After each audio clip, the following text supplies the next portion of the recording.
J'ai eu le privilège cette année, pour la seconde fois, c'était déjà le cas l'année dernière, de présider le jury de la Fondation Jus et de Policia, qui est statutairement chargée de délivrer chaque année deux prix importants.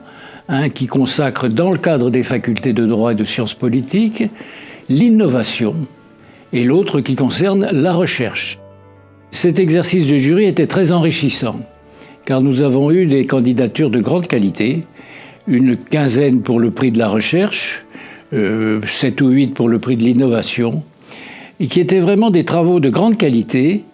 Nous avons d'ailleurs beaucoup hésité pour consacrer et décerner un prix pour chacune de ces catégories de candidatures, et qui montrent finalement que nos collègues des facultés de droit sont disponibles pour une véritable ouverture de la pédagogie, de l'enseignement, de la recherche, qu'ils investissent bien le champ social avec les outils qui sont les leurs, qui sont les outils du droit. Et nous étions vraiment dans un moment de bonheur intellectuel dans le travail de ce jury, d'enrichissement, bien que nous soyons tous sortis d'âge, mais on apprenait beaucoup en lisant tous ces travaux, et surtout un sentiment d'optimisme. Un très grand merci à vous tous. Je crois que c'est important pour notre académie d'être présente dans cette activité qui contribue au développement, au rayonnement de la réflexion juridique dans notre pays, qui irrigue l'ensemble des facultés de droit. Je suis vraiment très satisfait pour notre académie. Ce sont des prix qui récompensent soit un travail de recherche particulièrement remarquable, soit une innovation pédagogique ou institutionnelle qui montre tout le dynamisme des facultés de droit. Je suis très heureux. L'année dernière, ça avait été déjà un très beau moment passé ensemble.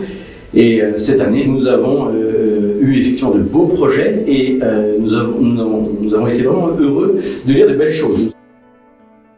Eh bien, cette année, nous avons ont été créés deux jeux.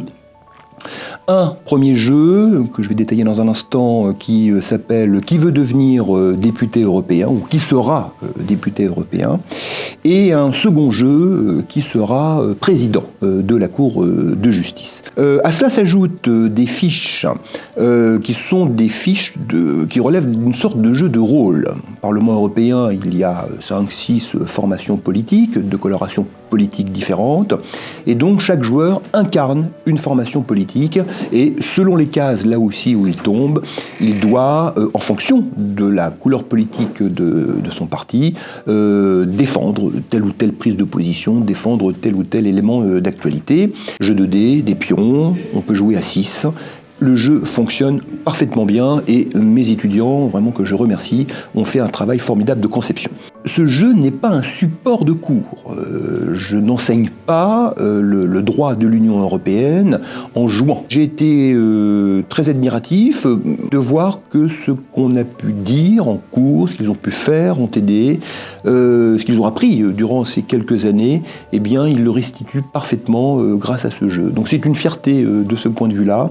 Nous avons de très bons étudiants à Tours. La sélection elle est rude quand même pour ce master, donc il n'y a pas tout à fait de hasard. Et là, nos étudiants, mes étudiants en tout cas pour ce jeu, ont été absolument formidables.